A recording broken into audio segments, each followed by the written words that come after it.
J'ai eu un échange hyper intéressant avec un ami à moi. Il vient de démarrer une mission, et notamment, il est plutôt orienté sur la partie front-end. Et sa première question, ça a été de me dire: «Mais comment tu fais pour être sûr, de ce que te renvoie le bac?»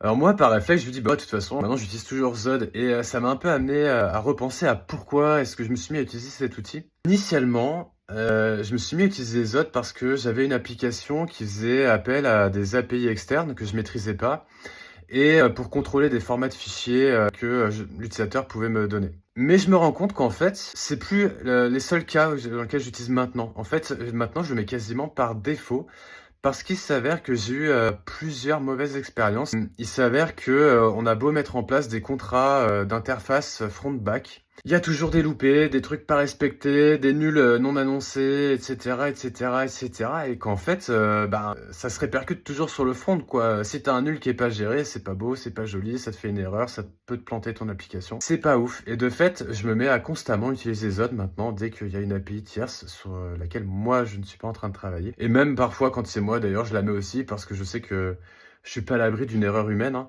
Mais, j'avais cette petite réflexion de me dire que c'est quand même dommage de mettre en place un outil parce qu'on peut pas se faire confiance sur les choses qu'on s'écrit, qu'on se dit, parce qu'il y a des loupés par la suite, des manquements dans la communication, et cetera et je suis pas du tout en train de blâmer, nos collègues bac, hein, même si c'est eux qui oublient de nous dire quand il y a des nuls, mais c'est pas que de leur faute, c'est aussi, c'est un travail d'équipe, quoi.